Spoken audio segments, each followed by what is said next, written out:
প্রেমানন্দ মহারাজজিকে জিজ্ঞাসা করা হলো, কলিযুগে ভগবানের দেখা কি পাওয়া যায়?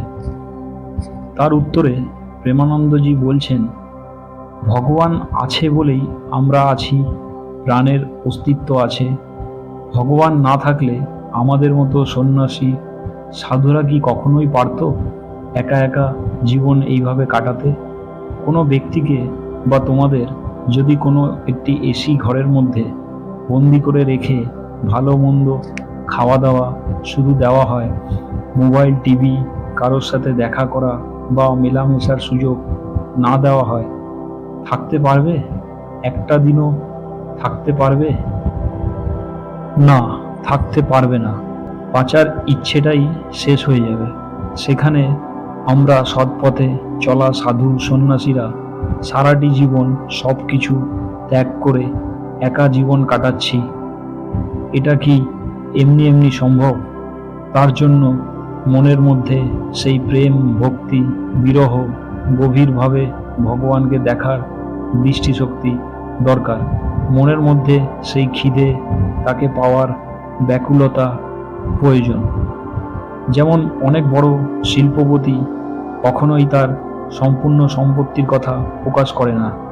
সে কত হাজার হাজার কোটি টাকার মালিক বলে না। তাদের সমাজে ওঠা বসা বা রহন সহন দেখে কি বোঝা যায়? বোঝা যায় না। তাদের বুঝতে গেলেও সেই দৃষ্টিশক্তি ও জ্ঞানের প্রয়োজন। কোথাও কোনো ধর্মগ্রন্থ বা শাস্ত্রে বলা নেই যে কলিযুগে ভগবানের দর্শন পাওয়া যাবে না। বরং আরও সহজ কলিযুগে ভগবানের দর্শন পাওয়া। অন্যান্য যুগের থেকে কলিযুগে আরও তাড়াতাড়ি ভগবানের দর্শন পাওয়া যায়। আগে তো 10,000 বছর ধরে এক পায়ে দাঁড়িয়ে থেকে তপস্যা করার পরে ভগবানের দর্শন পাওয়া যেত। আর এখন আমাদের জীবনকাল বা আয়ুই হলো 100 বছর। তাই আমরা অনেক কম সময়ে ভগবানের দর্শন পেতে পারি। আগে 10,000 বছর তপস্যা করে যা পাওয়া যেত, এখন কলিযুগে সেটা 24 ঘন্টা নাম জপ করে পাওয়া যেতে পারে। কলিযুগের মতো কোনো যুগই নয়, না সত্যযুগ, না দ্বাপর যুগ, আর না ত্রেতা। আগের যুগে শুধুমাত্র জল বাতাস খেয়ে কঠিন তপস্যা করলে ভগবানের দেখা মিলত। আর কলিযুগে ভাত ডাল খেয়ে খাওয়া দাওয়া করে শুধুমাত্র নাম জপ ও ভজনের মাধ্যমেই ভগবানকে পাওয়া যায়। এত সহজভাবে ভগবানকে পাওয়া শুধুমাত্র কলিযুগেই সম্ভব। প্রেমানন্দ মহারাজজি আরও বলছেন, ভগবান ছাড়া একা থাকা যায় না, একা বাঁচা যায় না।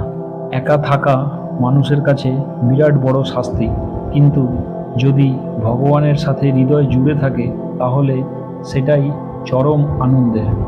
আর ভগবানের সাথে হৃদয়ের বন্ধন আছে বলেই আমরা একা এইভাবে আনন্দের সহিত আজীবন কাটাতে পারছি।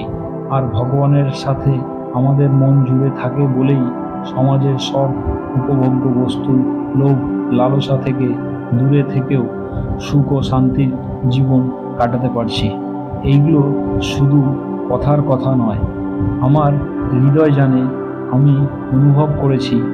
এই ভাব প্রকাশ করে বলার মতো বিষয় নয়, বা এই ভাব প্রকাশ করা যায় না, অনুভব করতে হয়। বাস্তবেও ভগবান আমাদের সাথে আছে, আমরা তার জানান পেলেও মানতে চাই না বা বিশ্বাস করতে চাই না। কারণ আমরা খুব সহজে সব জিনিস নিজের চোখে দেখতে চাই, তারপরেই বিশ্বাস করি।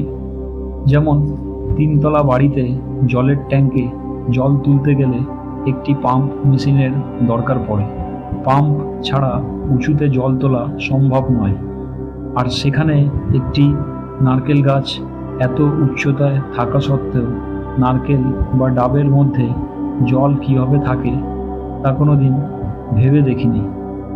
একজন মহিলা বা নারী যখন মা হয়, শুধুমাত্র তখনই কিছু সময়কাল পর্যন্তই সেই নারীর বক্ষে বা স্তনে দুধের উৎপত্তি হয়। সেখানে অন্য কোনো সময়কালে রক্ত মাংসের শরীরে কোথাও দুধের দেখা মেলে না। হাজার চেষ্টা করেও বা কৃত্রিম উপায়ে তৈরি করা সম্ভব হয় না।